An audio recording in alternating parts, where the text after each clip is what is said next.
This week on the Wheelhouse, we're talking to the candidates. Jim Griffin, John Larson in US 1.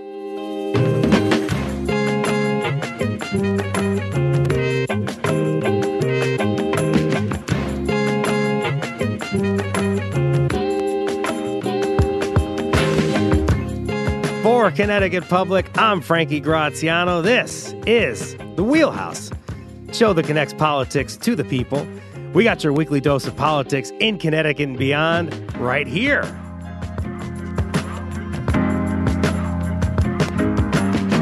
And today we're kicking off a series of interviews with political candidates in our state. We're going to be talking with both sides, Republicans and Democrats, incumbents and challengers in some key races in Connecticut. The first congressional district is centered around Connecticut's capital city, Hartford. The first district includes 27 cities and towns in Hartford, Litchfield, and Middlesex counties. More than 700,000 residents actually live in the first district. Here's a pre-taped conversation I had earlier this week with Congressman John Larson. He currently represents Connecticut's first district. Congressman Larson is originally from East Hartford and is in his 13th term. Congressman Larson, so great to see you this morning. Thank you for joining us on the Wheelhouse. Good to be with you, Frankie. Good to be with you as well. Thank you so much for checking in with us while you're working down in D.C. Oh, absolutely. Hey, I want to start off with a question from a listener, actually, and I think you're going to like this question. Sure. You're a former teacher. A question from a listener regarding education in 2024. It comes from Ginny Connors in West Hartford. Okay. What is being done to shore up support for public school teachers in the state? Burnout is high, salaries are low. We're facing a host of talented teachers leaving the profession, and this will greatly affect our children's educational opportunities. John, Ginny wants to know what's being done to support educators here. Well, as a former teacher myself and having a daughter who is a teacher as well, our number one priority has to continue to be the education of our students. I happen to believe specifically, too, that as a former history and political science teacher, that teaching in the area of civics and history also needs to be upgraded and underscored. And, she's right. It sounds like she's a former teacher or teacher, and, they need to be paid a decent salary. And the federal government, the state is primary and the local communities are primary. I served on the Board of Education at one point, and the town council, and also a state senator. That's where the primary mechanism is for funding for education. But the Department of Education at the federal level also has responsibility to make sure that we're sending the funds that are going to be needed, both in terms of teaching and technology and the ability for us to utilize that technology as we go forward in the classroom. And of course, that means funding. And I'm all in favor of additional funding for education. It's money well spent and money richly needed. And just maybe your comment on this we know what the kind of struggle that the flagship city in the district, Hartford, has recently with, I think it was $37 million deficit or something like that, as the Connecticut Mirror has reported. What have you been able to say to educators in that area? I know that it always is going to rely on maybe additional federal funding for you to jump in here. It's more of the state funding that we have here. As we said, it's primarily a state and municipal role, et cetera. And the primary role of the federal government is, when you hear this, to turn and get funding. We work very closely with Rosa DeLauro, who's, as you know, the ranking member now, but will be the chair of the Appropriations Committee. And that's where the funding will come from. And we'll make sure that our cities and our towns and get the appropriate level of funding that they need. Congressman Larson, the elder care sector, at least supporting people that are elderly. We know that Connecticut has an aging population. We hear the word crisis being thrown a lot in this regard. The Connecticut Mirror published a series of reports. We were lucky to have them on the show around this time, exploring issues with staffing shortages at nursing homes, patient concerns about quality care, and the high cost of care for older adults. I know I just told you that Connecticut has an aging population. Much of America does as well, too. So what can you do to support some folks out there? Well, the number one thing that we must do, and Congress hasn't done anything in more than 53 years, is to make sure that they're getting adequate Social Security and Medicare. But Social Security has been my focus in Congress. And as I noted, it's been more than 50 years since Congress has last extended Social Security. And with more than 10,000 baby boomers a day becoming eligible, that elder population that you talk about is only growing and expanding. And this is something that the president can't do through executive order, nor is going to happen through the Supreme Court. This is something Congress has to do directly. It's why I'm proposing an increase across the board for Social Security, tax cuts for Social Security for people who continue to work and get Social Security, and also making sure that we repeal WEP and GPO for retired teachers, firefighters, police officers as well, so that they're going to be able to get the kind of benefits they're going to need to survive. With rising costs all the time, the COLA needs to be fixed in a way that, as the AARP has noted, will allow seniors to receive the kind of money that's commensurate with what's actually happening economically in their state, in their community as well. We accomplish all of that in something we call Social Security 2100, which is to make sure that Social Security is there and solvent into the next century, but also enhanced in a way that it hasn't been. You realize, of course, that there are over 5 million Americans that get below poverty level checks from Social Security from their primary insurer, which is the United States government. That is a shame that people in the wealthiest nation in the world get below poverty level checks, having paid into a system and now finding themselves in a situation where, because Congress has not acted to enhance those programs, this is what they're receiving. So all of those above will be the primary mechanism, that and enhancing Medicare and Medicaid as well, because those are two other primary needs that seniors or elder community have with respect to both their medical and pharmaceutical needs that they have as well. Congressman Larson, I think it's been well documented over the last 8 to 10 years, the gridlock in the House of Representatives, which I'm sure you're working diligently to always overcome. But is Social Security an issue that you think, I understand you'll be reaching across the aisle, but that you think that you all can solve together? Yes, I do. But whether we solve it together or not, it has to be done. And most importantly, Frankie, and I don't think this is emphasized enough, Congress needs to vote. And let's say, for example, that things won't be bipartisan very long if you're forced with legislation and you look at the legislation and what it does, and then you have to vote. But if there's never a vote, how does the public know where you stand? And how do you get to that point of compromise? Most recently, there was a bill put forward, HR 82, it's called, to repeal weapon GPO. Was initiated by Republicans. Great, totally in favor of that, except one thing. They didn't pay for it. And that hurts the entire, and that's the same thing that Donald Trump has proposed. He's going to repeal a weapon GPO. He's going to do great things, except he doesn't pay for it. And who does that hurt? That hurts the entire trust fund.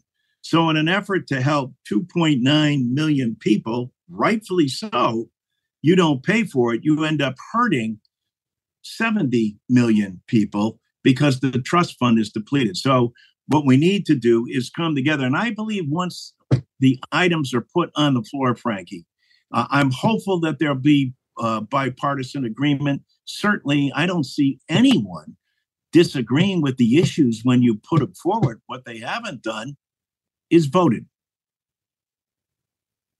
And you hope that that deadlock will be broken soon.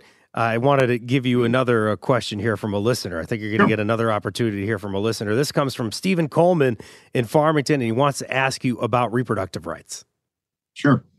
The overturning of Roe v. Wade instigates sweeping regressive reforms in over a dozen states across the country, severely restricting access to life-saving medical care for millions of women. In an ironic twist, there have now been cases where the inability to access abortion for non-viable pregnancies has rendered hopeful mothers incapable of ever again bearing children. No woman should ever suffer the way we have observed in states like Texas and Mississippi, where abortion is fully banned. What are our candidates doing to ensure that women's rights and, in a broader sense, the right to health care and body autonomy in Connecticut are protected? Stephen really Yeah, go ahead. Stephen really concerned. Yeah. Let me try to help you out with it. Stephen really concerned about what's happening now in states like Texas and Mississippi, now that the U.S. Supreme Court has really given the power to the states to decide on reproductive rights in lieu, sort of Roe v. Wade. So what can you tell Stephen, because he shared an anecdote there about people not able to bear children after they have one of these issues with their poor care down in one of these states. So what can you say to Stephen? I'm so glad that this is a national issue, and this is front and center with respect to the Harris campaign, and frankly, with the Trump campaign as well, and primarily because, to overturn Roe versus Wade and to deny, having two daughters of my own, women, reproductive rights and reproductive access to appropriate medical care, it runs contrary to everything that this nation stands for and believes. And I was proud to be among the first states to adopt Roe versus Wade and to reproductive rights. George Jepson at the time was a state senator and went on to be attorney general. And I was Senate president at the time of the state of Connecticut. And we took great pride in leading the way. And Connecticut will continue to lead the way. But as the gentleman pointed out, this is something for all nations. No one should have to flee a state and at their own risk and go to another state to try to get the reproductive care that they need. And that also means to make sure that we're expanding this in the future so that for appropriate contraceptive from both a health standpoint and also from a medical standpoint is accessible and available to anyone who needs it. So I think he makes a great point, and he's got the support of the entire Connecticut Congressional delegation, House and Senate. We're working arm in arm to make sure that we get this done. I spoke to a lot of would-be constituents for you at the parade recently, the Puerto Rican Day Parade in Hartford, and a lot of folks talking about issues with me as I'm asking questions about the election and just in general politics. People are worried about the housing crisis, Congressman Larson. That's what a lot of people want to talk about. So can you help me out here? I think seventh highest percentage change in housing prices from 2023 to 24 in Connecticut, according to a report from the Federal Housing Finance Agency. What are you hoping can be done with in terms of housing in the country? Well, there's no question about it, especially in Hartford, not only in South Hartford, but North Hartford and all across the First District, all across the country. The housing shortage is plain and clear. And what we have to do, and especially with the rising cost of housing, is make sure that we're providing affordable housing through HUD. I'm pleased that this administration and the Harris administration is going to be calling for this and making sure that we have affordable housing that's there for individuals who have and qualify for the need, and make sure that we're working with states and local communities and associations to make that happen. And again, all of these things require funding, but that's the kind of thing we need to be talking about because these are the real kitchen table discussions that actually impact people's daily lives that Congress needs to step up and address. And when I say step up, I mean by appropriating the dollars that are going to be needed associated with the kind of housing that will be critical in all of our 50 states. Congressman Larson, thank you so much for joining us. Thank you so much for joining us while you're down in D.C. working for the country. I appreciate it very much. Thank you for coming on the Wheelhouse today, and thank you for kicking off our candidate series here. Well, thank you, Frankie. I look forward to coming on the Wheelhouse as well. We've got a number of issues I'd love to talk to you about as well down the road. Yeah, you can come and see me whenever you want. I'm over here in Hartford. We'll have you on. Thank you, Frankie. Thank you so much, Congressman Larson. Great speaking with you. Coming up, we're going to hear from challenger Jim Griffin. If you got questions for Jim Griffin, or if you have questions for our panel that will talk to us about what's happening later in the show, give us a call, 888-720-9677, 888-720-9677.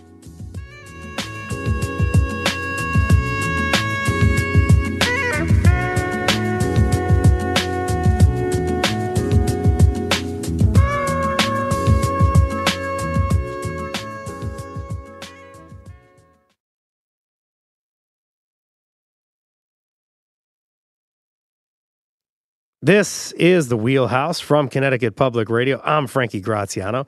We just heard from incumbent Congressman John Larson of Connecticut's 1st Congressional District, and now we're going to hear from his challenger, Republican Jim Griffin. For our listeners, this questions may sound similar that we had posed to Congressman John Larson.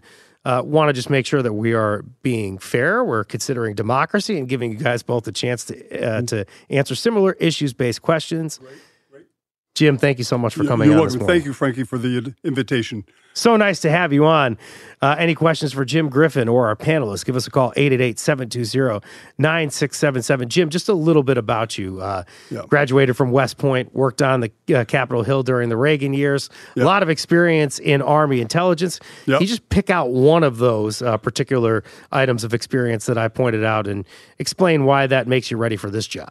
I think when I was at West Point, I made the decision to go military intelligence for my branch, and most of my classmates were going infantry or armor. But I had a couple of events and happenings to me when I was a youngster growing up. One was the assassination of John Kennedy.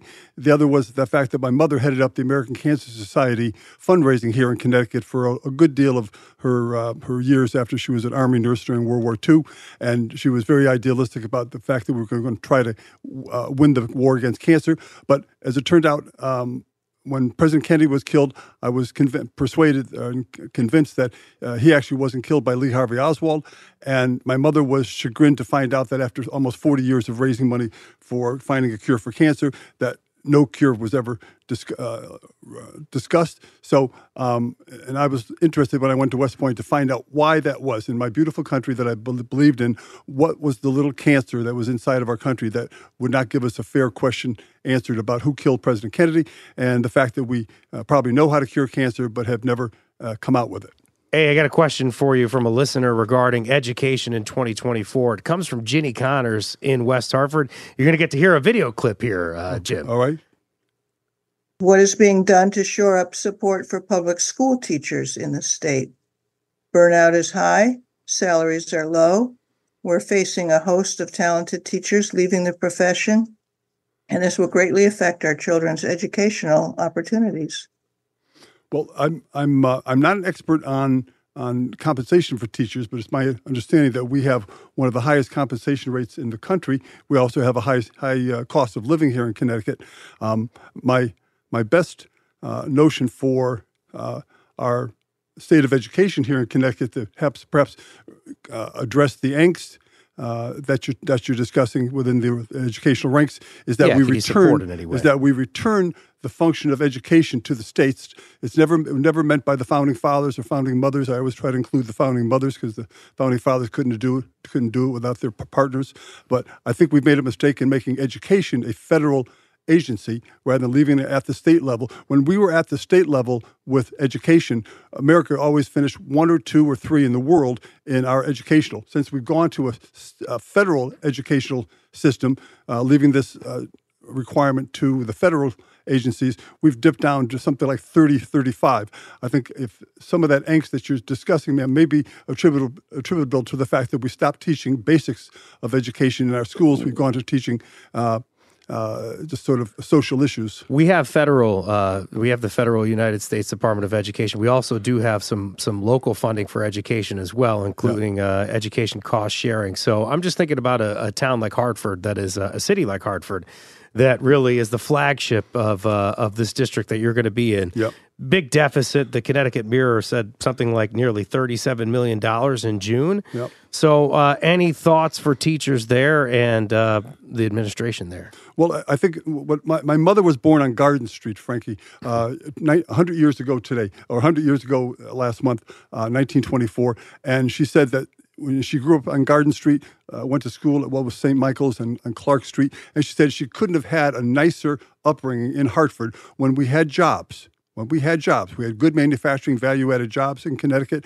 There was no drugs. There was no shootings. I remember there was a very memorable front-page article in the Hartford Courant a few months ago that showed two Christian ministers armed to the teeth walking up and down Capon Street, Mather Street, Garden Street to make sure that shootings didn't take place. The missing link in that was that we had jobs here. And one of the things I will lead in taking John Larson's place in Washington is to repatriate our middle-class jobs that were stolen, funded by the Federal Reserve, I might add, as an aside. I want to talk to you now about the elder care sector. This is something that a lot of people are paying attention to nationally, the aging population expanding in Connecticut. A lot of people might say it's in crisis. Earlier this year, the Connecticut Mirror published a series of reports exploring issues with staffing shortages at nursing homes. We were lucky enough to have them on the show at this point. Patient concerns about quality of care, the high cost of care for older adults. What are your plans to address some of these issues? I think the homelessness issue exacerbates what you're talking about, Frankie. When we had jobs, we didn't have homelessness the way we're doing today. And beyond that, the point I would make to the listeners on that point is that we actually know how to cure many diseases that are afflicting our elderly and making their senior years very difficult. We know how to cure diabetes. We know how to cure MS. We know how to cure Parkinson's and cancer. And if we give those, the cost of all those treatments can come way down if we actually use some natural substances versus pharmaceuticals. What about funding? What about funding for elder care? What about Social Security?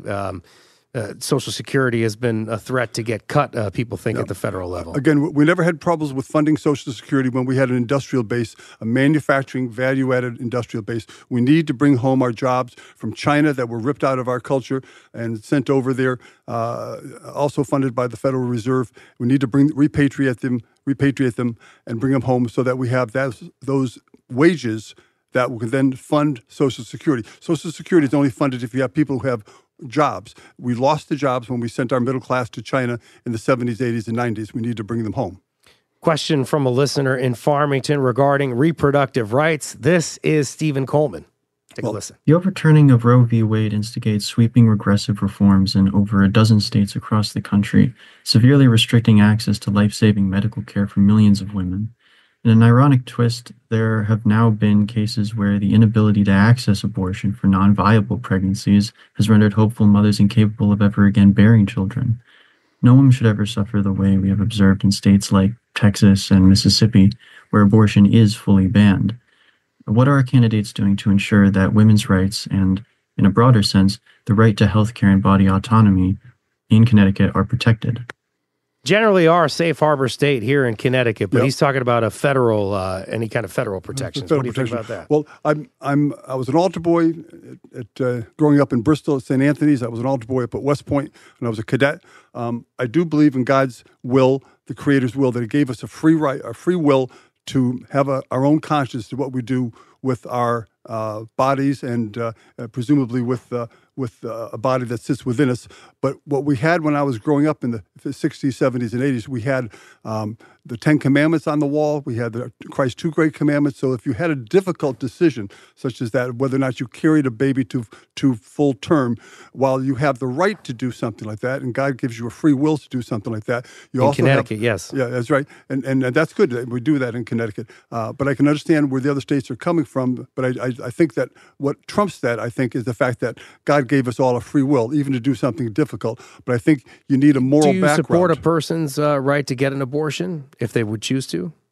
Yes, yes, I do. But again, I say it, when we did that, when this was in the 40s, 50s, and 60s, we had a moral, ethical backdrop to all the children's education when they became young adults and might get pregnant that said, thou shalt not kill.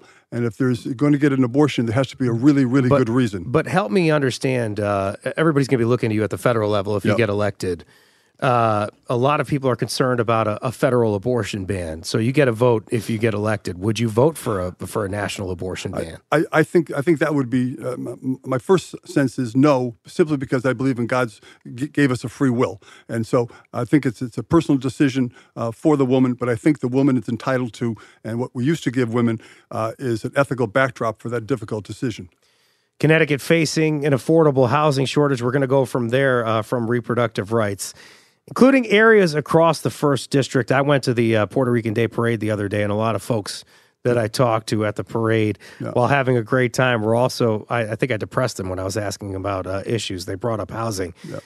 You got plans to expand access to affordable housing. A lot of people in your district need it.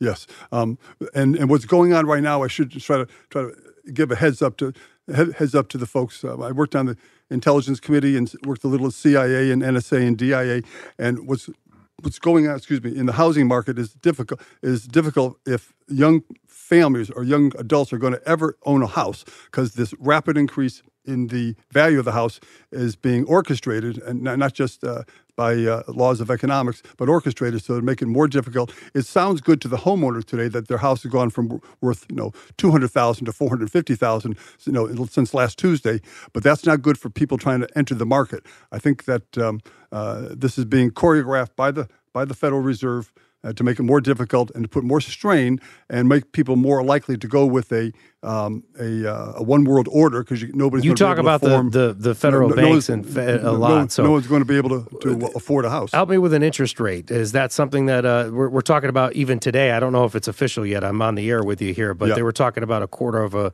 percentage rate decrease here in the Federal Reserve here in terms of the interest rate. So, do you support something like that? Well, it'll have a initial good effect, but as I said, I'm not a big fan of keeping the Fed there. I think it should be made a constitutional entity so that it does stuff for the interests of the country, not just for the banks that the Fed represents.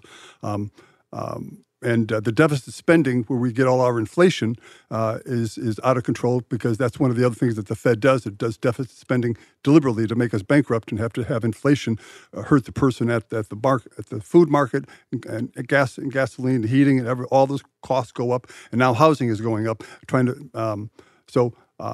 My main thought here is that we need to get the Fed out of the way so that we can have a constitutional economy again, and then we could do stuff for the American people, not for the banks who run the Fed. What about the recent flooding across the state, highlighting the need for infrastructure updates? Something that your opponent, John Larson, has always been about infrastructure in the capital city and the area surrounding it, and a focus on climate resiliency. Do you got any plans to support our local economy and our local infrastructure now that the weather has been such an impact on us? Well, I'm a believer, a fan of a fellow by the name of Nikola Tesla. Tesla was smarter than Einstein, even though Einstein was a brilliant guy. You want to have him as your partner in chem lab, but even Einstein said Nikola got everything right. Tesla showed us that we know how to affect the weather. That is, and when I was a cadet at West Point, we had a class actually on owning the weather.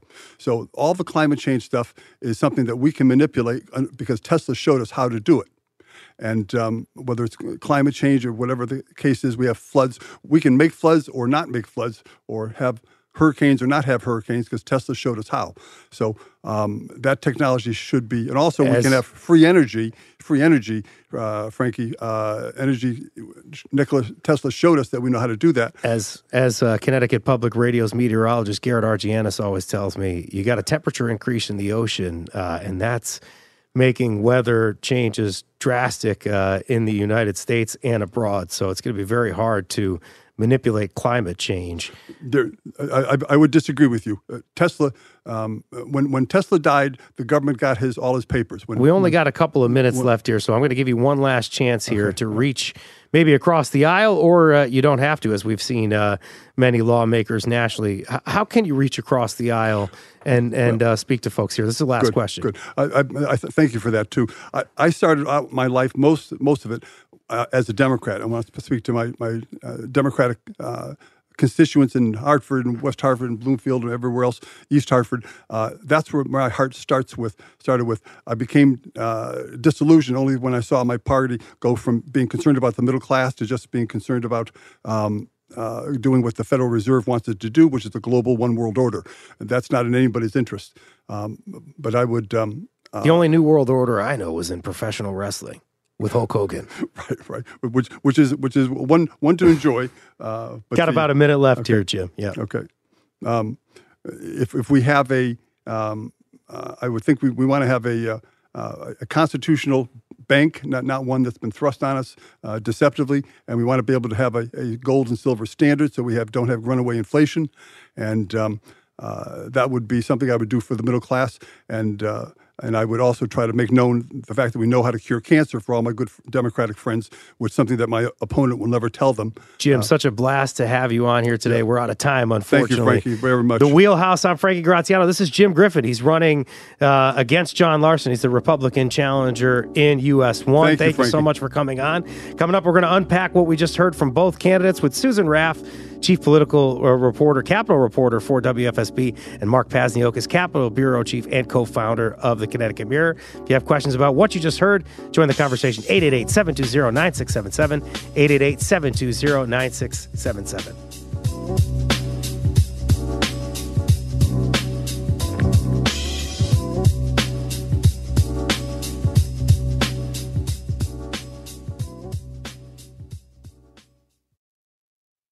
This is the Wheelhouse from Connecticut Public Radio. I'm Frankie Graziano. Hey, this hour we heard from candidates for Connecticut's 1st Congressional District.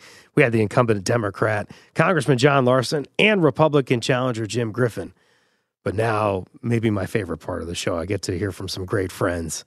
Let's unpack what we just heard. Susan Raff, Chief Capitol Reporter for WFSB News Channel 3. Good morning. Nice to see you, and you look very handsome today. Oh, great to see you as well. Thank you so much. I appreciate it. Mark Pasniokis, Capitol Bureau Chief and co-founder of the CT Mirror. Good morning. Hey, good morning to you. Thank you so much for being here. Folks, give us a call. Maybe you want to comment on anything that you heard. 888-720-9677. Maybe I didn't hold these guys accountable. Maybe you got a question that I didn't ask.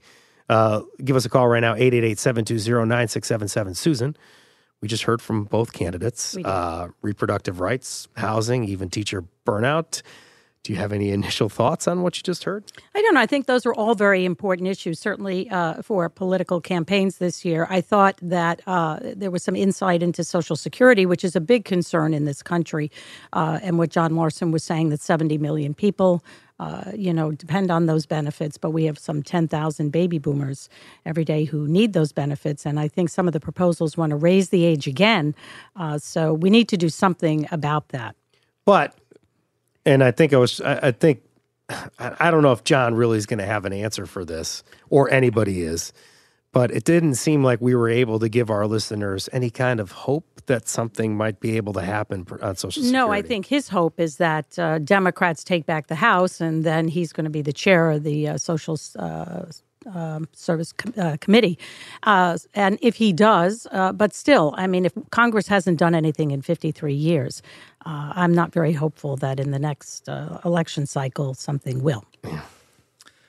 Mark Pasniokis. What your listeners just witnessed, I think, gives them a sense of the challenge that the press has in looking at, and how do you cover a congressional race where, let's be honest, there's no contest. Yeah. This is a solidly Democratic district. John Larson was elected in 1998. It was the only relatively close race he had, and he won by 15 or 16 points when it was an open race.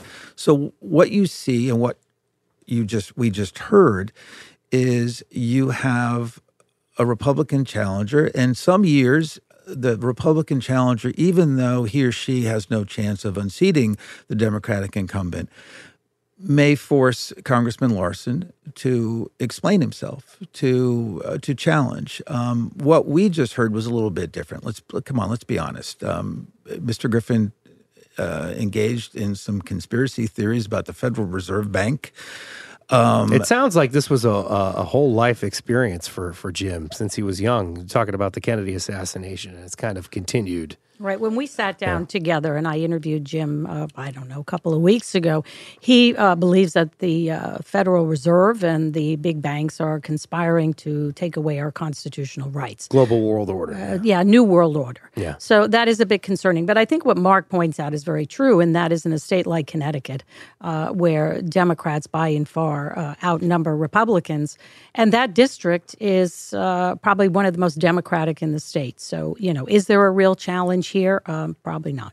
No, and it doesn't mean these campaigns shouldn't be covered, because it's important for WNPR, for the rest of the press, and for quite frankly the Republican Party to examine and to challenge the incumbents. But again, Mr. Griffin, who has a really impressive background, West Point grad, career in the military. But, he said some things here today that I think he would give pause to. He suggested that there are cures for MS, Parkinson's, and diabetes, which I think that would be news to people who are suffering from those chronic diseases. Let's Mark, you're a very sweet man. I'm glad that you brought it up that way. You're being very nice. Here's a phone call that is going to address what you just exactly said about MS, because there's unfortunately no cure for MS. Go ahead, Will in Wallingford. Hey, hi guys. Thanks for taking my call. So just after listening, I think there's problems with the responses for both candidates. I'm a Democrat, but I listen to the Democratic candidate, even more closely. To start there, the question on affordable housing, just saying over and over again that we need more affordable housing, and when pressed for specifics, it's just that we need to appropriate more money at the federal level. I'm concerned that there is just zero plan. And just saying we need more money is not a plan. And then not to spend too much time on the Republican candidate, but as someone whose mother died from cancer when I was in my 20s, it would be wonderful to know what the candidate has, what information they have about curing cancer with non-pharmaceuticals.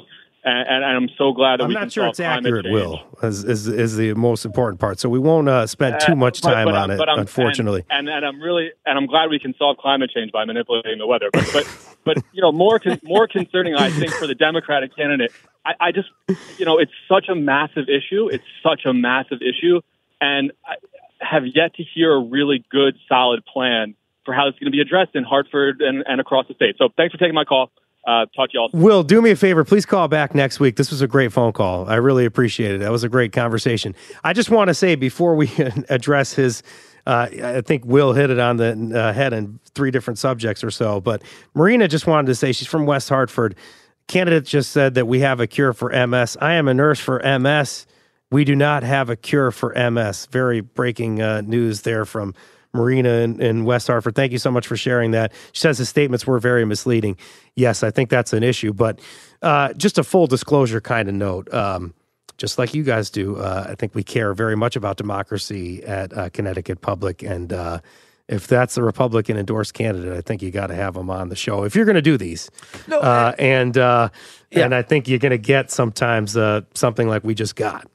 Right. Well, I think Will had a very valid point about housing, and I want to stick with that because what we heard about medical care simply and weather is really not true.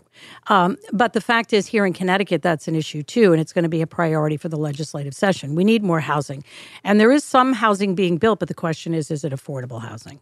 And we're seeing a lot of it. New Britain has some new housing going up. There's a lot of infrastructure, but the question for a lot of people, they can't afford it. They can't move into an apartment that's $1,200 or $1,400 a month. So that has to be addressed, not just in Connecticut, but around the country. I think housing might be one of those things where We Live just had a great show on housing yesterday and zoning yesterday. Go back to connecticutpublic.org and go look in the archives there. But We know that that is something that's always going to be a fight between the towns in Fairfield County and the legislature up here. But it seems like if we're ever going to get affordable housing, it's probably going to happen closer to train stations, bus stations, things like that. Do we know if Work, Live, Ride might come back this year?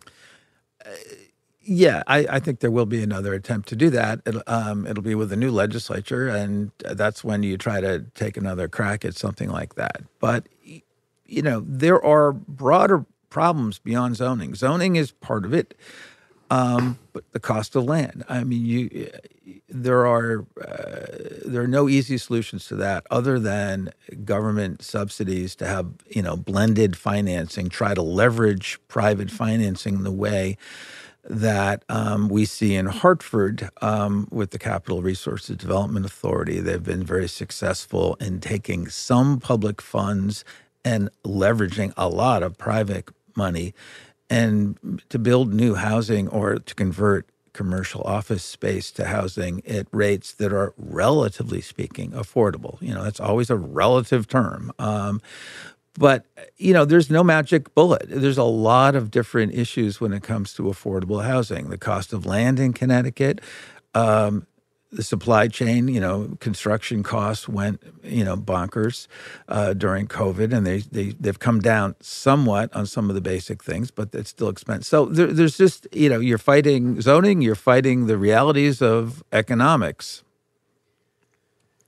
I think this was an issue that I personally was wondering about with Joe Biden when he was talking about the economy. And sometimes the thing that people love about Donald Trump is when he's trying to relate to people, not whether some of that information might be accurate and land sometimes. But nonetheless, I want to know if the people that we listened to today, the candidates that we listened to, at least sounded like they cared about the folks that are going through the affordable housing crisis. Because it's easy to say, like with the economy, that there's inflation's going down and bills are getting a little bit better and yada, yada, yada. Maybe the housing prices are going to come down at some point. But does it sound like the candidates care about the people that are going through these housing crises? I'll let you take that, Mark. George Herbert Walker Bush, message, I care. I mean, look, I think all these folks care to a great degree, and Larson's major issue over the course of his career has been solvency of Social Security as well as the sufficiency of the benefits. And that is an issue that's approaching a tipping point in the next decade, that you're going to approach the point where if something isn't done to beef up the solvency of Social Security, you will see benefits start to erode, because that's the first sort of line of defense when you're approaching a trust fund that's less than solvent.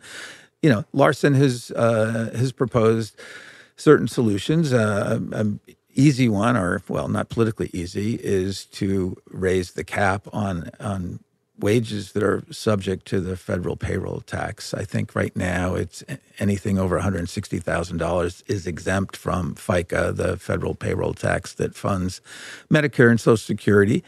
But that is something that is it's still a little bit over the horizon. I think you have to give Congressman Larson and others credit for trying to get the Congress to address it now before it is truly at the crisis point. Right. And I think the reality, too, for Social Security, it was never designed to be your retirement or it was just kind of a safety net in a sense, or maybe more than that. And we're still seeing many, many Americans who don't have enough to retire on. Then you talk about housing and that goes up and people are on a fixed income. So that's a huge problem. We apparently have at least a live fact check, or at least a concern over the candidates' answers about housing, because we have on the phone now, I understand, housing reporter for Connecticut Public, Abby Brown, great friend of mine. Abby, go ahead. What do you got? Good morning, Frankie. I wanted to provide a little bit of context to some of the housing issues that came up. Yes. The issue of building more affordable housing is really hot right now in the election, but this is something I discussed recently with Congressman Jim Griffin. There isn't a lot of control over the housing market or housing construction at the federal level. That's largely a local issue, so there isn't a ton that federal candidates can do or say. It's more about local zoning laws and local construction, and that's more of a state level thing. And it sounds like, and I can't have you on for too long, Abby, because we only got about 3 minutes left on the air, but it sounds like we're not getting a lot of help at the local level, as your reporting has uncovered. Yes, exclusionary zoning is huge in Connecticut. It's something that former President Trump is a big fan of, actually, and something that a lot of Democrats would like to see scaled back. Thank you so much, Abby. I appreciate it. Good luck getting down to work. Hopefully you're safe. Hey, we have a couple minutes left. First of all, thank you guys for doing this today. I feel like I owe you extra bottles of bourbon because what I just put you through might have been rather tough. And then the questions I had to ask you to follow up were very interesting, to say the least. But just lastly, let's button up the candidate talk because we only got a minute or so left. Erin Stewart says that she was going to step aside in the race for mayor. She's not going to run for re-election. What's next for Erin? What's next for Erin? No surprise there. We were at the announcement yesterday. She called everybody. I think she's been, contemplating this for a while. She entered the race in 2018. She entered late. She didn't have a lot of fundraising. She had some issues. I think she definitely wants to run for governor. She will announce that in 2025. She's quite popular. We'll see what happens. Any comment on Erin? Or she'd get it pretty much, you think? She's, the question is if there's a more conservative and a Republican primary, will she have any difficulty doing that? Will she have the discipline this time? She was kind of all over the place, exploring for governor and then falling back into a race for LG.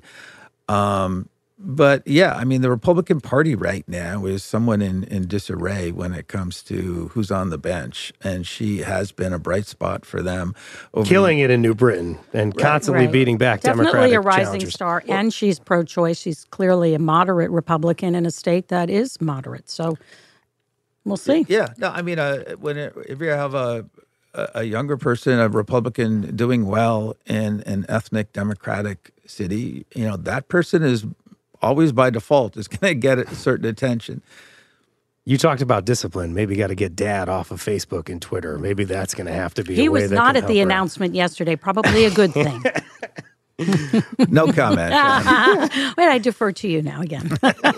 Mark Pazniokas, Capitol Bureau Chief and a co-founder of CT Mirror. Mark, thank you so much for dealing with us today. You are welcome. You're a sweet man. You did really well under tremendous circumstances there. Biting your tongue, maybe Susan Raff. Thank you so much. Thank you as very always, much. for coming down. Not sweet, but okay. No, very sweet and very helpful in this interview and conducting with Jim Griffin. I appreciate it. Chief Capitol Reporter for WFSB. Thank you. You were tremendous. Thank you so much. Always great to have you on the show. It's a wrap on our first of 5 candidate interview shows.